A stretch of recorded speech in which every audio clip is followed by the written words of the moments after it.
Let's Talk Development, Season 2, Episode 7.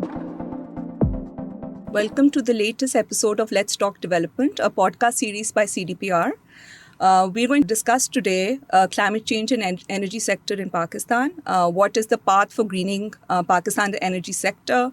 What are the challenges being faced in the transition towards renewable energy? And what are the potential solutions? Let me start by introducing myself and our guest today.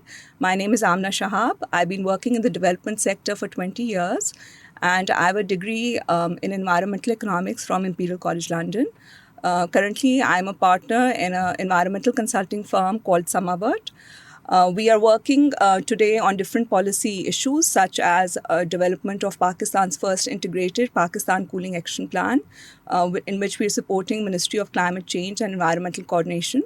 We've been working since 2016 with NECA and PICA, which are the federal and provincial bodies for energy efficiency and conservation, where we are developing appliance efficiency measures with them, which such as development of minimum energy performance standards and labels of appliances such as motors, commercial refrigerators and fans. One of Samawat's field-based projects is closely linked to the topic today, where we are greening the cotton supply chain through carbon insetting and providing energy solutions such as microgrids, clean cooking stoves to farming communities.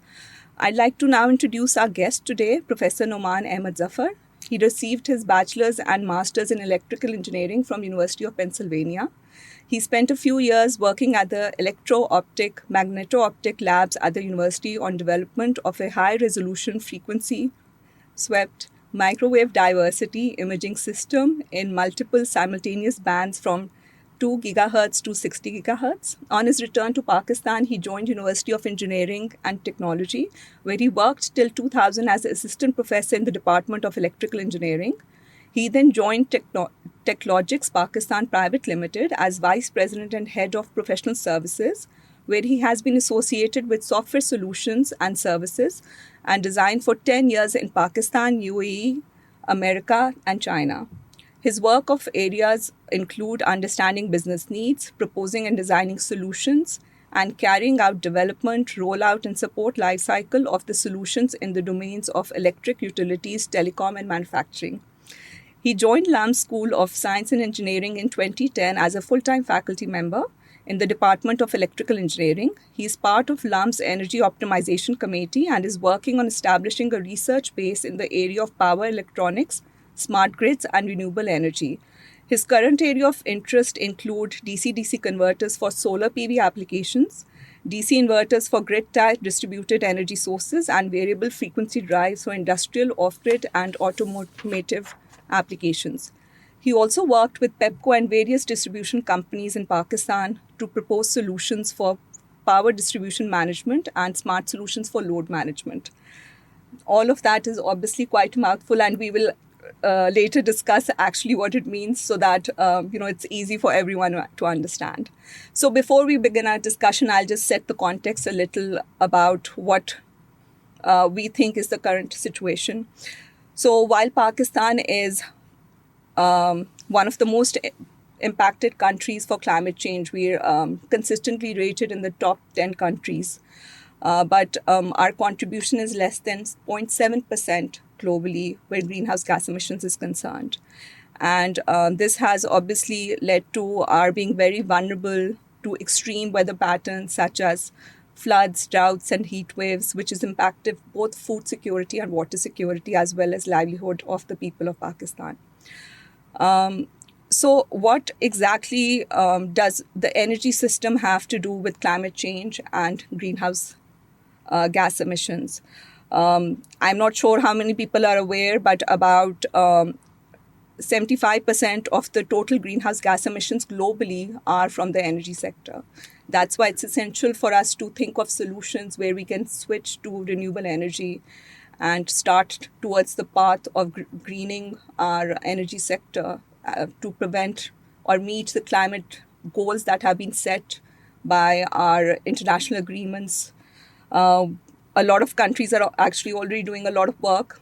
Pakistan has also started. So about 80% of the global population live in countries where they're dependent on fossil fuel, especially imported fossil fuel. Pakistan is one such country. We are currently producing about 7% of our energy share through different renewable energies, not counting hydel in that share. So we have a target set for 30%, to reach 30% energy share for renewable energy, which does not include hydel, by 2030 according to Pakistan NDCs. So where do you foresee we are right now? Will we be able to meet that target? And what are the barriers that we are facing right now in getting to that path where we will be able to reach that target? Thank you so very much. Again, for giving me this opportunity to talk about this topic, which is very close to my heart. I mean, I've been involved in this at LUMS for the past 14 years. And the last 2 years at Techlogics was also working with the distribution companies in enhancing their efficiency of operation and looking at various ways in which the operations can be enhanced to increase the overall efficiency and to conserve a lot of energy which otherwise would goes to waste. For a country like Pakistan, which is a developing country, fifth largest in terms of population, hopefully in a growth-oriented trajectory.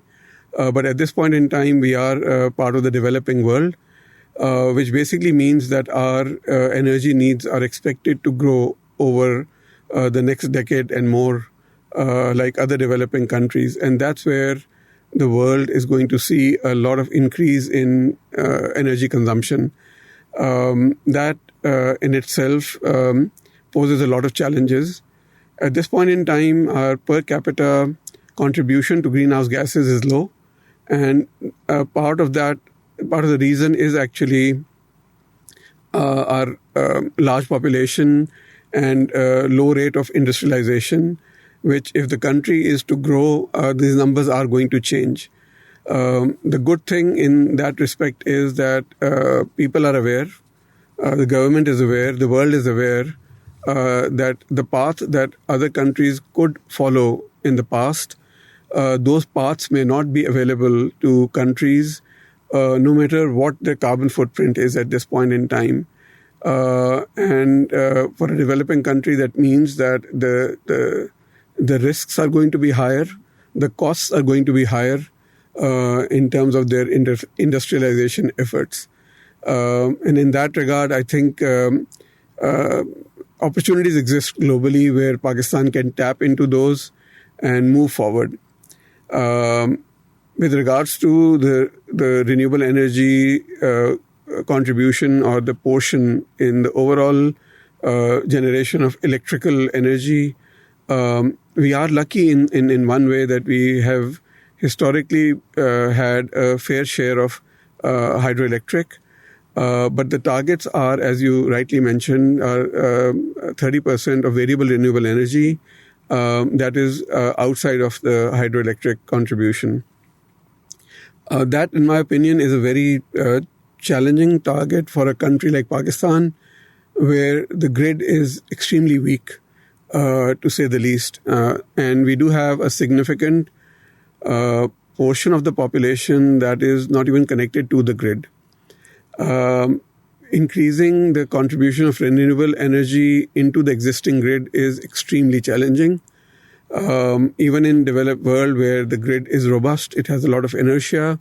Adding renewable energy beyond a certain percentage requires technological measures which are at the cutting edge, and more research is happening almost on an annual basis to enhance the capability and increasing the share of renewable energies in the existing grid infrastructure. Main reason for the difference between adding renewable energy contribution to the grid and conventional sources of power generation lies in the inherent uncontrolled nature of the renewable energy sources. Grid generally does not have any storage, and as such, the matching of the supply and demand poses challenges. With renewable energy integration, we need to make sure that the inertia of the grid allows variability at the source side to be managed within the defined design limits of the grid operation. And if it doesn't happen, it can lead to blackouts, and these could be cascading blackouts, which means the entire grid can actually go down. Pakistan has various other challenges that maybe other countries do not directly face.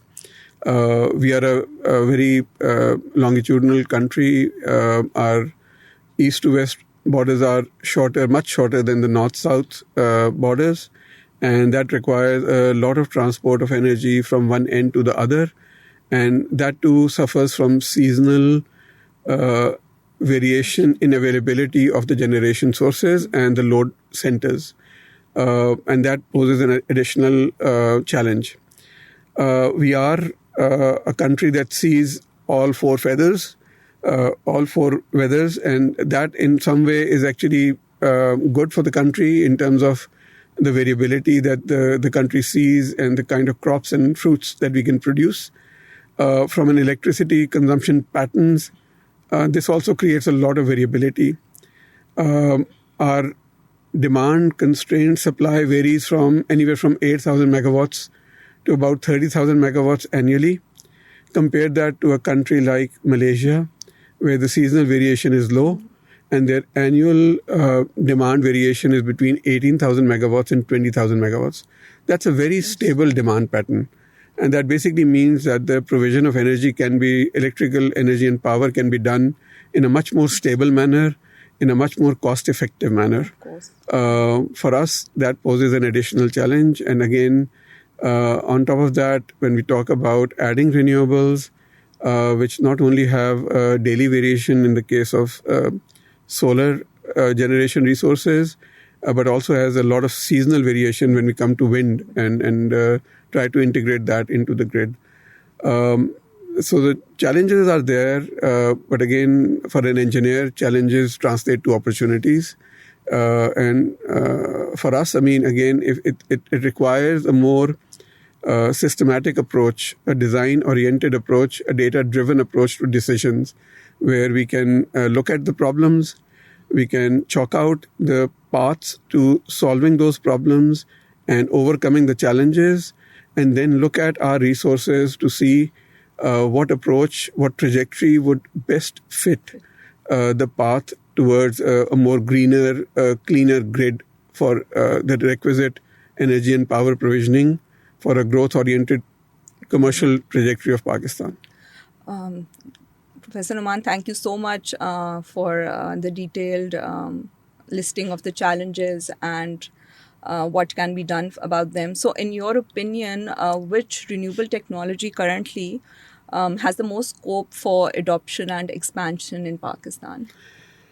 So again, in terms of the general global trends and the availability of various options, solar PV comes out to be at the very top in terms of the overall potential within the country. I mean, our demand is constrained. I mean, we now have excess generation, but the transmission distribution capacity does not allow all the demand, and other challenges that does not allow all the demand to be met.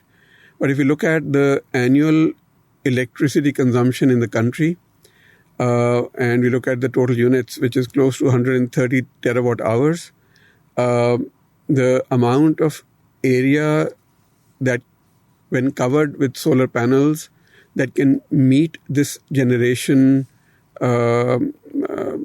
energy capacity without taking, I mean, so the number I'm throwing is a wild number because, I mean, it doesn't translate into anything practical, but just to give you an idea on the potential of solar, is 3/4 of the area covered by a city, a city like Multan, and that's a 26 kilometer by 26 kilometer area.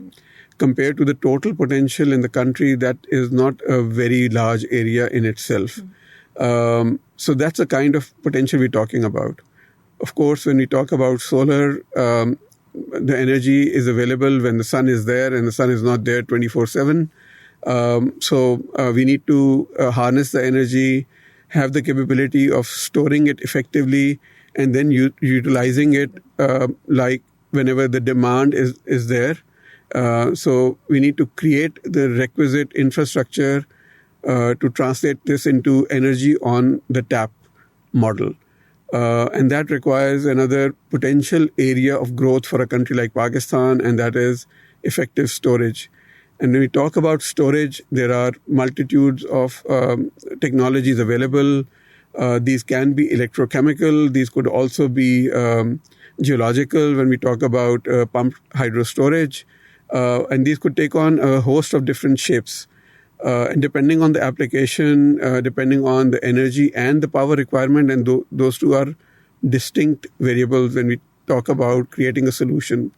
We can think about the kind of storage solutions that may be applicable. Again, in all of these, the most flexible and easily adoptable for a country with the requisite planning that goes with it would probably be electrochemical storage. And there we talk about the new age chemistries, lithium-ion chemistries. We talk about zinc air. We can talk about sodium-ion and a host of other potential opportunities. Not all are conducive for local manufacturing directly. All of these will require a parallel activity in the R&D space. Some of these we can intelligently design where the systems become independent of the underlying cell chemistry, and that would make it future-proof. So those are some of the areas that we are working on at LUMS. LUMS Energy Institute is currently working on a project on DIDS, which is a deeply intelligent distribution system, which aims to match the demand for electricity with the available supply using techniques such as intelligent forecasting of both the demand and supply. So can this actually lead to developing a cheaper way to solve the energy problem and encourage the shift towards renewable energy? So in my opinion, this is a very good example of how the newer areas of technology and AI and big data can be used to remove the inefficiencies in the system, be able to predict with a higher level of accuracy not only what the demand patterns would be, but to then optimally match it with the least cost generation that exists within the system. And with that planning, the operational costs as well as the capex can be reduced tremendously. And this again is not only an important tool in planning, but also in the day-to-day running of the transmission dispatch operations. And in that regard, it can overall reduce the overall cost of electricity, and which would result in the reduced tariff for the customers, which is a major need of the hour, not only because of the social unrest that it has a potential of creating, but also the industrial competitiveness of the country as a whole. So yes, again, the key idea is because the system does not have any storage, there is a requirement to match the demand with the supply in real time. And if we can predict it better, we can plan it better. And if we can plan it better, we can reduce the overall cost. And that's in a crux is the overall mechanism through which it can enhance the efficiency. And I believe LUMS Energy Institute has already tested this in the field in several projects. And what are the results that you've gotten from there? So there have been multiple rollouts. We've developed a tool for short-term and medium-term load forecasting in conjunction with CPPA and NPCC. And those have been in trials in these organizations.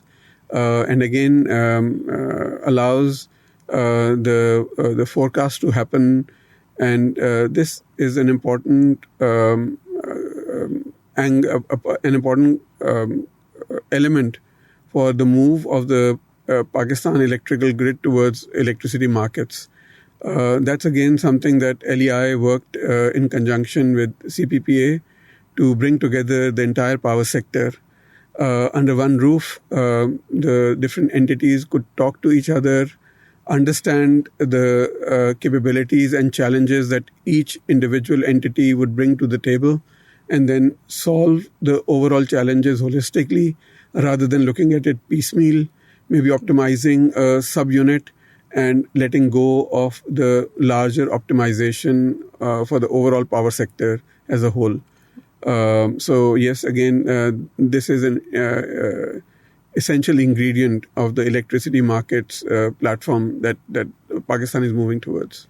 So if we talk a little bit, Professor Nauman, about the financing. So till quite recently, there were some, concessional loans being offered where renewable energy projects, etc., were concerned. But those have now been stopped. So how important do you think is the financing element for renewable energy to promote, to have such concessional loans available to shift the market towards renewable energy in Pakistan?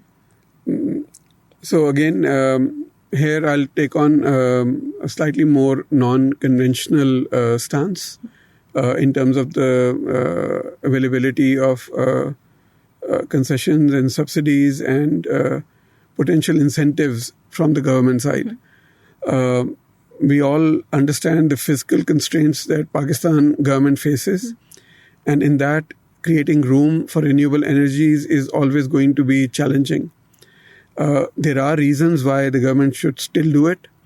Government is the only entity that can sort of catalyze a particular sector, irrespective of the financial gains, as long as it can benefit the people as a whole. And in that regard, any incentive from the government is most welcome and should be encouraged. But in my opinion, that should appear as the icing on the cake and not the cake itself, which basically means that when we talk about renewable energy, when we talk about solar PV systems, the numbers point towards feasibility of these over others without any government subsidy. And I don't mean that we should put additional tariffs and taxes, but if we talk about eliminating those and then also on top of that providing further subsidies, again, if the government can do it and if there's a requirement on the amount of renewable energy that we want in the system, we need to structure it right, and we need to look at the overall potential that renewable energy brings to the table. In my opinion, the cost which is quoted over which the government provides subsidies, the actual cost is even higher, because the cost of integrating renewable energy in our existing system depends on other generation sources for stability, which basically means on its own it is not capable of fulfilling the overall requirement that it promises to cover. And for example, a case in point is the net metering regime, which was introduced to encourage people to take out their own financial resources and add renewable energy and then integrate it to the grid. And in that, essentially, people use the existing grid as an electrical storage system with zero cost and 100% efficiency. And this is, again, does not exist in reality when we talk about renewable energies requiring this kind of a backbone. We have done the analysis, and in my opinion, even if we talk about renewable energy and its potential without grid, even then it is more viable than the current rates that people pay when they're connected to the grid. And that itself is a number, a data point that sort of signifies the extreme potential that renewable energy technologies and the battery storage technologies, the current state of the art, has a potential of providing to the people. That does not take away from the upfront costs involved. And that is the barrier. Yes. If the government can support in reducing that, and again, if there are ways, I mean, in a country like Pakistan, if there are Islamic ways of financing where the upfront cost can be distributed over a longer period of time, where it becomes an annuity-based model. I think that is where what is going to be a game changer. And in my opinion, the potential is even higher than the kind of disruption net metering regime in Pakistan has currently resulted in. The past year has seen an unprecedented growth in the amount of solar which has been imported and installed in the country. So again, if the government has to spend whatever fiscal space it has, I think a more intelligent way would be in indigenization of technologies, in not burning the hard-earned foreign exchange, in import of technology where the case for the local demand can be established with a high level of accuracy and then can be planned in a very systematic manner, and then the production planning can be done according to that. And these are things that, again, are at a level where if we talk about individual industry and the government not being on board, we end up with a lot of roadblocks for the industry. If the government, without spending any additional money, can make sure the process is smooth and the encouragements are there for people to invest with the safety, security of a continuity of policy, which Pakistan severely lacks. That's when I would feel that the investment in the private sector would be mobilized and the results would be much more stable and accurate in terms of their deployment for the country. Thank you. So picking up on one of the points that you mentioned, if we talk about trying or improving our production capacity for solar PV panels in Pakistan, because right now, obviously, most of them are being imported either from China or Germany. So what is the capacity that we currently have, and how long would it take us to actually reach a level where their efficiency would be comparable to the panels that we're importing right now? So once again, it's a decision which requires a mathematical analysis, a sound mathematical analysis to look at. When we talk about existing capacity, we have none. When we talk about local assembly of PV panels, we do have a few players. We have more of those players coming in. But when it comes to manufacturing of solar cells, the kind of investment it requires is huge. It's humongous. We're talking about a clean silicon-based manufacturing facility. And even then, it's highly risky because there are in parallel various competing technologies that are being investigated, and those would mean a radical shift from the technology that currently exists. Having said that, one of the reasons why the efficiency in solar panels is so important is if there is an area constraint.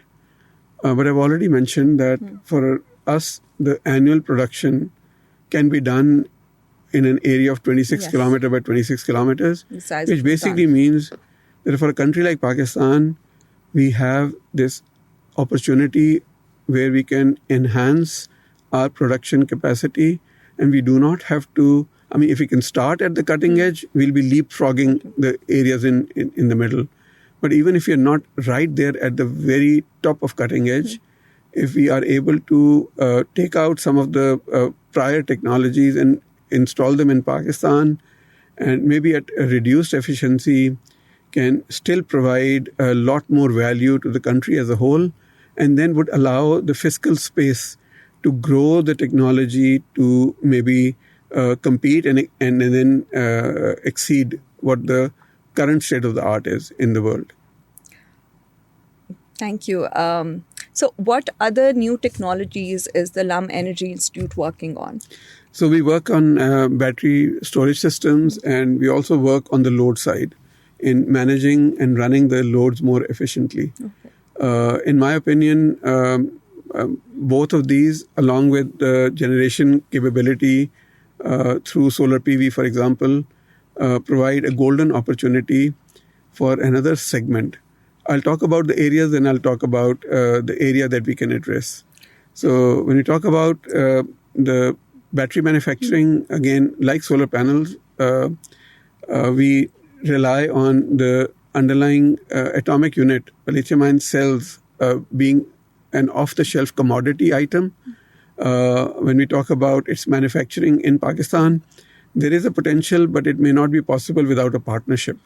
And it would not be a technology transfer partnership, but a technology partnership. Okay. And the reason is that the current state-of-the-art batteries, lithium-ion batteries, the supply chain is primarily controlled by only 3 countries, and that's Japan, Korea, and China, predominantly China. Again, therein lies an opportunity where Pakistan, being 5th largest country, 50 to 80 million people that do not have access to grid electricity, and this is a segment I'll talk more about.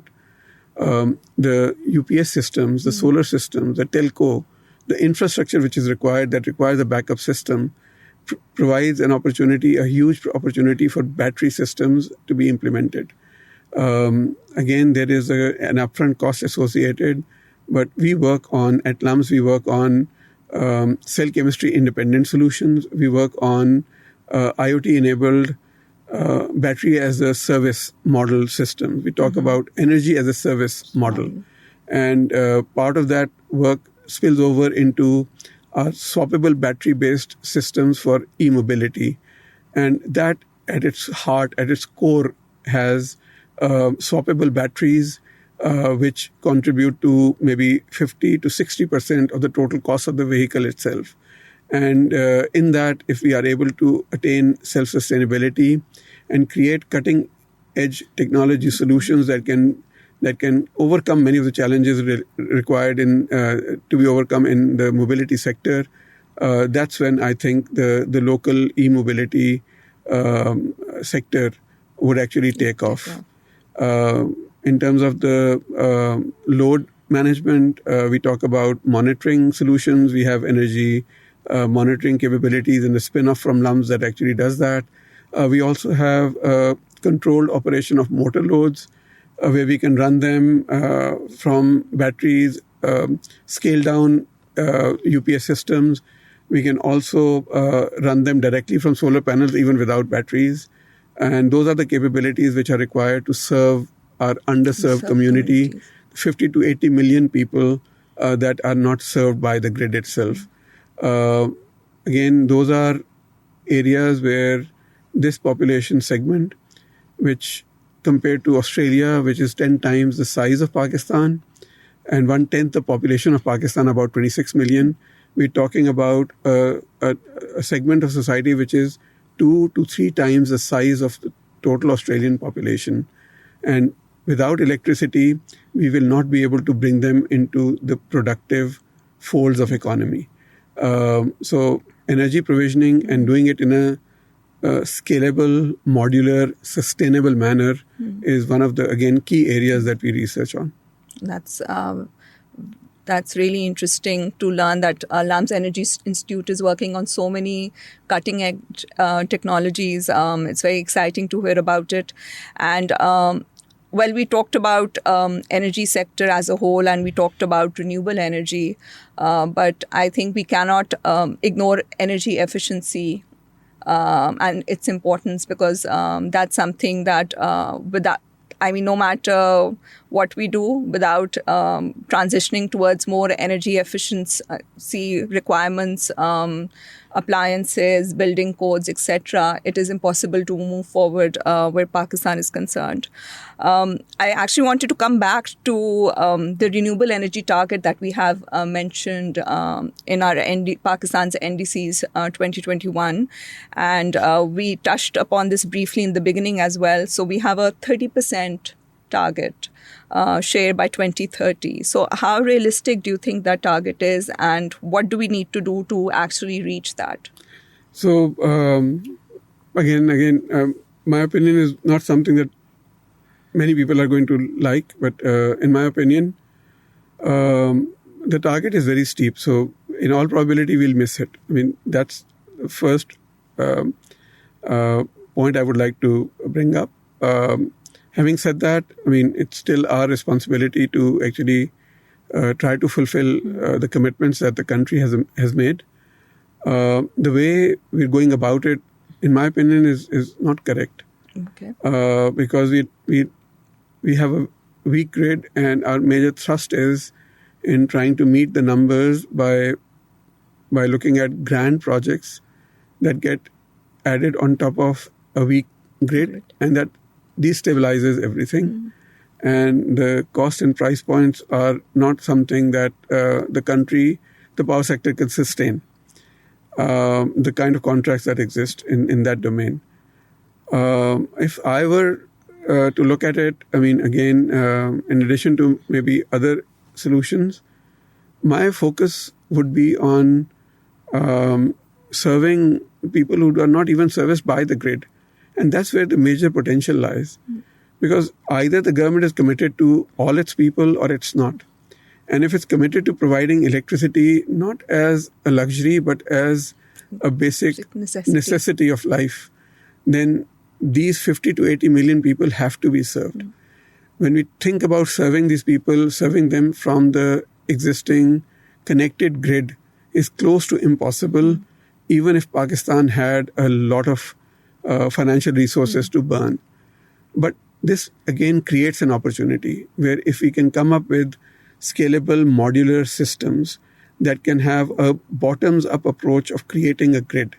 Rather than looking at a centralized system, if we look at a bottoms-up approach of distributed system that can be aggregated and connected to form microgrids, and these microgrids to be then connected again and have a potential of being connected to the grid without rendering them obsolete. That is where I feel we can go. At LUMS, we work on connected microgrids. We have 3 villages near Multan that we're already piloting in. And there we can control and monitor the overall operations from LUMS. These villages at different levels of sustainability are actually financially contributing to the electricity that they're getting to a level where if, for example, the electricity goes down, they actually are proactive in calling us and asking for the problem to be resolved, and they are willing to pay for all of this. They have a local technician that is hired on a regular basis that manages and maintains it on a regular basis. And if a bigger problem occurs, the technology is homegrown. We can service it from here. We can monitor it from here, from Lahore. Multan is not very far. Of course, it costs a lot of money to go back and forth, but that is something that we have taken as part of the responsibility in servicing the grid and making it work. You're absolutely right. I mean, examples like that are essential. We need to provide access to clean energy, especially to those of our communities in off-grid areas. And I mean, the number, 26% of our population is without access to electricity. That's not taking into account the population that's actually based in weak grid areas where, they have intermittent access to electricity. So the scale of the problem is quite large. And you have suggested one really good solution. And I hope that, there are more and more people who take those up and take those solutions forward. And again, as a fundamental concept, we again assume that any funding and support would be icing on the cake, but the initiative itself should be self-sustainable, and the local community should own it and be able to run with it to create their own local energy microeconomies. Exactly. If they're willing to pay and they have the capacity to pay, and they can manage their own operations and maintenance, that would be something that can actually be very easily expanded across Pakistan so that those communities do have access to clean energy. I'll just like to end with 2 things. One is an example from Gilgit-Baltistan, which is naturally endowed with another kind of renewable energy source, and we talk about microhydro. And we do have a lot of microhydro stations that are working there. And the only problem is how it's structured. And when we talk about helping a community, there is a possibility of an endowment or a funding that comes once and the system gets installed.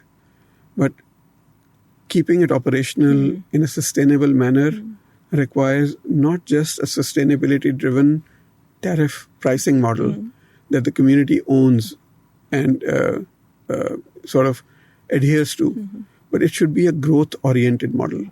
So Skardu is the largest city, and it sees energy availability at mere 2 to 4 hours a day.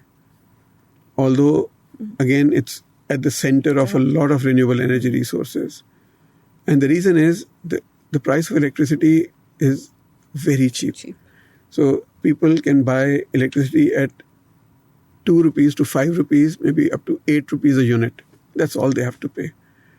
In my opinion, that is something which is stifling the community rather than helping it. The low price, people feel that it is something really good, but it's actually bad because it does not allow enhancement of the infrastructure. And people are now stuck with what is there, with its breakdowns and inefficiencies and other ways in which it cannot service the population as a whole. But they don't have the capacity to enhance it. And they're dependent on external resources to come and help them out, which again is not sustainable. I mean, while the rest of the country is paying a lot more, it's not that the GB should pay equivalent to what the rest of the country is paying. But if they design it, if they work on a model where their tariff structure would allow a continuous growth in the infrastructure, they would reach a level where it could actually provide a sustainable provisioning of power and energy. The situation is bad. And bad, I say bad because, I mean, you can't even put a number to the cost of not having electricity there. We visited the district headquarters hospital, and the doctors mentioned that in the operation theatre, if mid-surgery electricity goes out, they have to pack the patient up without completing the surgery. And that essentially means that you are on the brink of losing the life. I mean, how can we put a price to that? How can we say this is how much it costs? And again, the solution for that is not very, very extensive. But again, the generator-based solution, getting the fuel all the way up to Skardu, again, is a huge challenge, the price and everything. And then the operational challenges around managing and maintaining and running a generator. So we talk about renewable energy, storage-based energy solutions in those communities. The second point is another idea that we're working on, which hopefully we'll be piloting soon, where the swappable batteries which are used for mobility, we're now working on a solution where the same battery packs can be used in the model of energy in a canister. So just like LPG cylinders, you would now have electrical energy and power in a portable battery pack.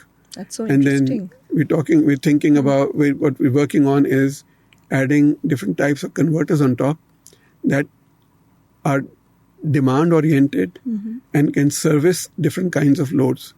These could be DC loads like in DC microgrids. These could be fixed frequency AC loads that are used in households or in general stores or community centers or maybe schools. And these could be variable frequency AC loads that are used for motorized applications like water pumping, fodder chopper, a rice mill, flour mill, and other applications that actually can generate revenue for people. So, Professor Nauman, what would this be connected to? The swappable canisters that you're talking about, what do you connect them to? So, at one end would be a swap station, which is the source, which is again has its own source, which would be renewable energy based. And there we're talking about agri-photovoltaics. So using the land for dual purpose. And once these canisters are filled up, they're available. People can come on need basis. They can come and rent it, take it, use it and return it. No, I understand that it can be charged and given to people. But, I'm just trying to imagine what it would physically look like and what it would connect to. So I can again, after the podcast, I can take you to the lab and actually show that to you. So there are 5 components to this. So we have the generation component, we have the swappable battery component. The third component is what we call a battery cradle. So that's the container that would hold the batteries, and it contains the IoT, which enables the pay-as-you-go model.